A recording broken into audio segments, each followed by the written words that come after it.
Let's talk.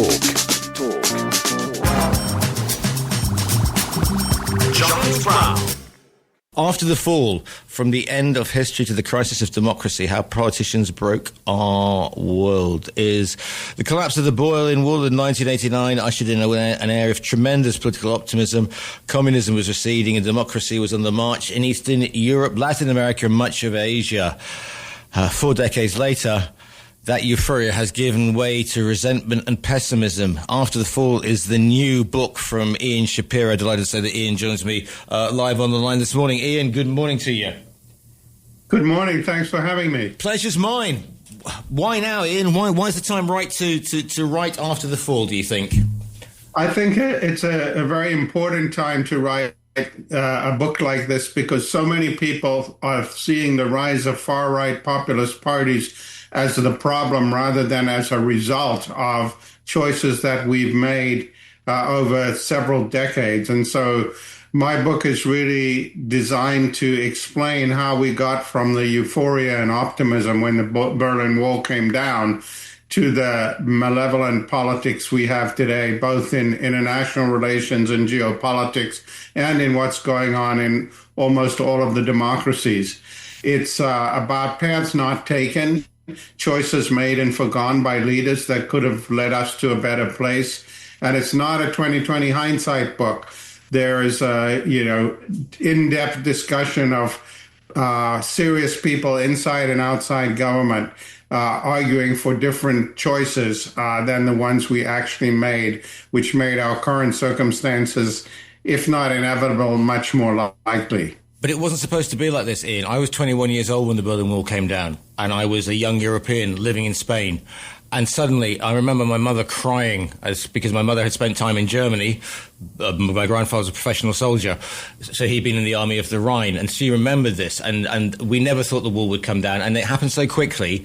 And there was so much, that whole period of the Velvet Revolution, the Baltic states. We were reading Newsweek and Time magazines to keep up with the news then, and suddenly it seemed like finally we had won the Cold War. Things were never going to be the same again. The Soviet Union then fell, and this was going to be a golden age of optimism.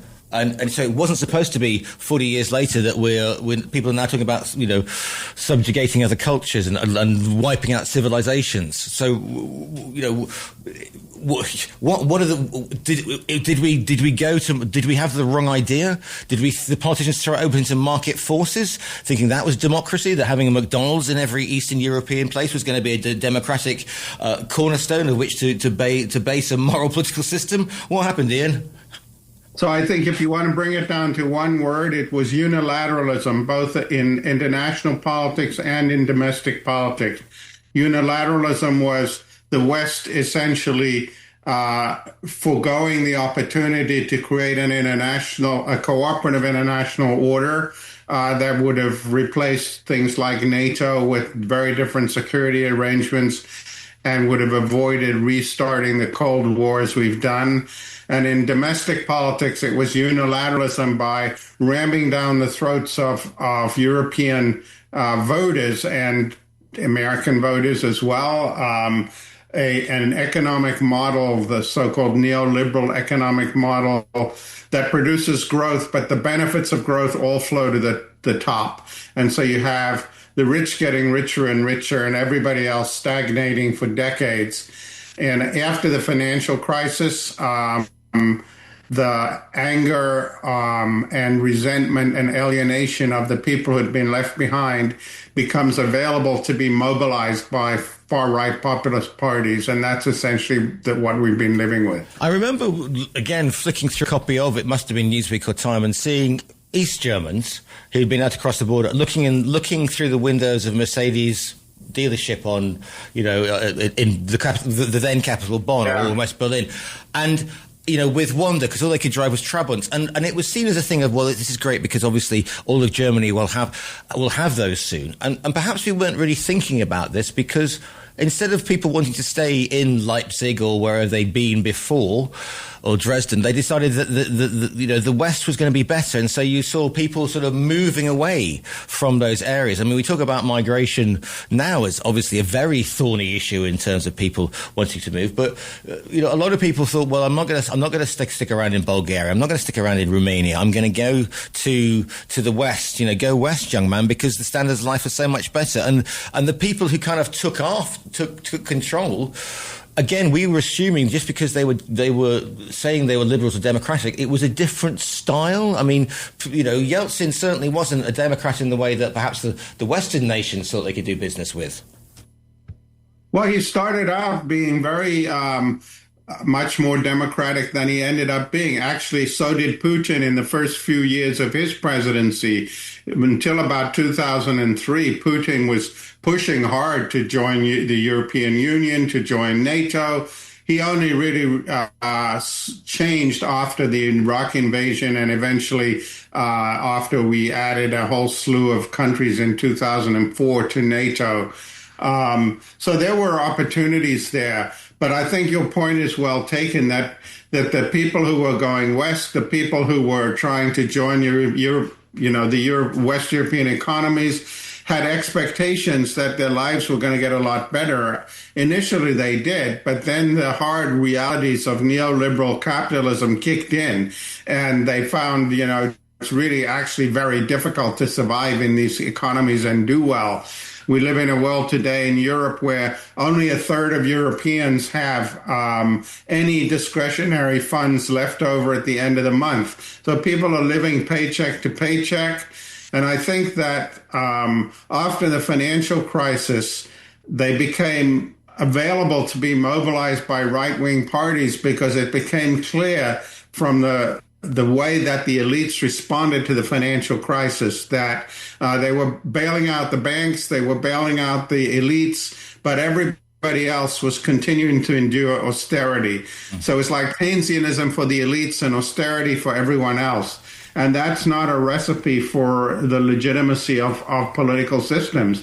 And so then you get all these anti-system parties and candidates coming along and attacking the elites as hypocritical, blaming that hypocrisy, blaming immigrants, blaming, it's easy politics. It's easy to mobilize people along those lines. And that's what these parties have been doing. And also the book looks at Latin America, and we disregard this at our peril, because obviously we see during the late 80s and early 90s all these old military, from Paraguay to Brazil is already gone, but also Argentina, the junta, we got Pinochet going in Chile, Paraguay, like I said, and again that should be.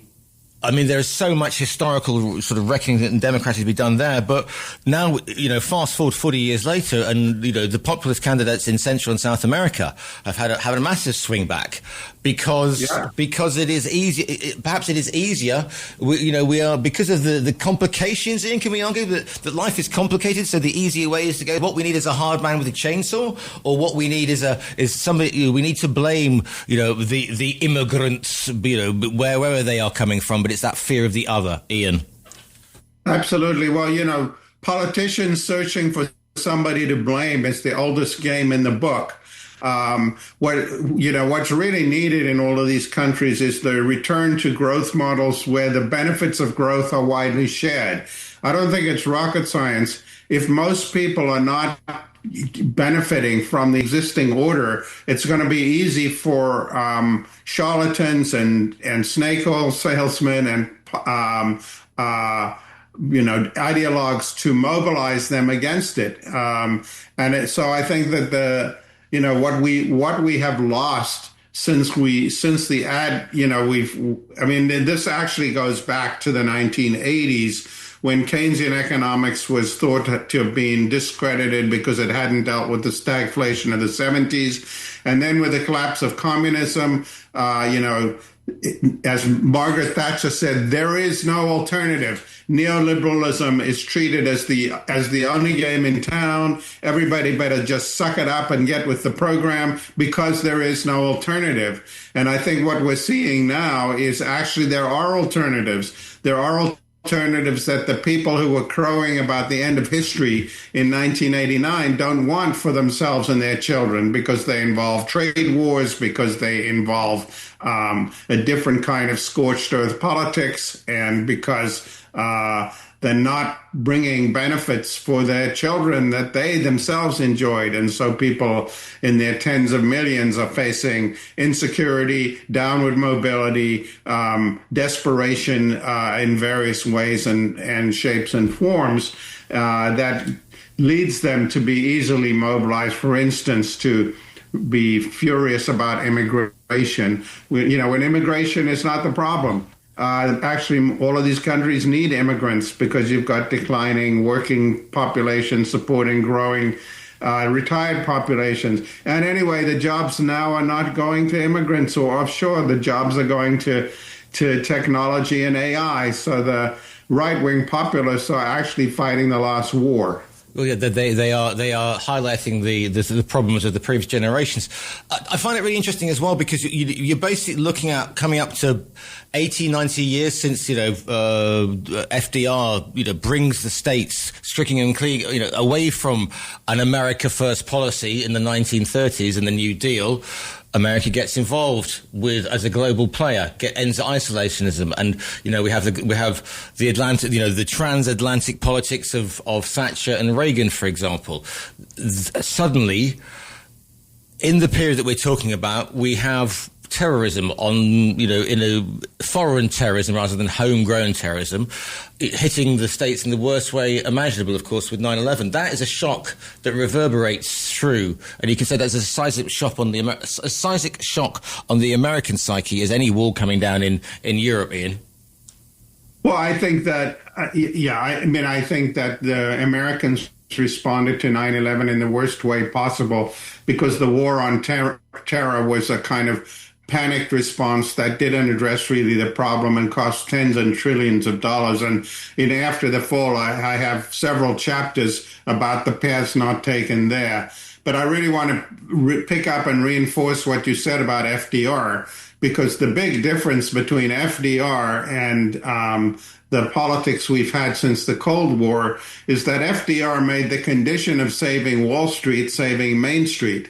And, he said, yes, we have to fix the banking system. We have to get capitalism functioning, but we have to develop models of capitalism that produce benefits that are widely shared. And so we had, 4 decades of incredibly inclusive growth that came to an end with the advent of the neoliberal models that start with Thatcher and Reagan, but then the center-left parties all jump on board with the same policies because they think this is the only game in town, that Thatcher is right, there is no alternative. And so the center-left parties began hemorrhaging their support very quickly in the 80s and 90s, and that just goes into overdrive with the end of communism. And it's not until after the financial crisis sort of exposes the fact that the emperor has no clothes, that the neoliberals actually don't understand how to run the world economy and their individual economies for the benefit of all, that the path becomes open for the populists to mobilize people against the existing order. And that's the central message of After the Fall. So what path should we have taken, Ian? I know that you're sort of tight for time. So what are the paths? And is it too late? I mean, are we now, we've had the fall, are we now into the decline? No, I don't think it's too late. I mean, I think that, Spain is a particularly relevant example for your podcast, but for your program. But I think Spain is one of the few countries that is a beacon of hope. Pedro Sanchez refuses to be intimidated by the sort of anti-immigrant sentiment. It's interesting, the two best performing economies in Europe are probably Spain and Ukraine, and they both, a lot of the growth is tied to immigration. In 2023, people said Sanchez was going to get hammered for saying, either we're going to be open and prosperous or closed and poor. And actually, the far right declined in Spain, and so I think it's salutary.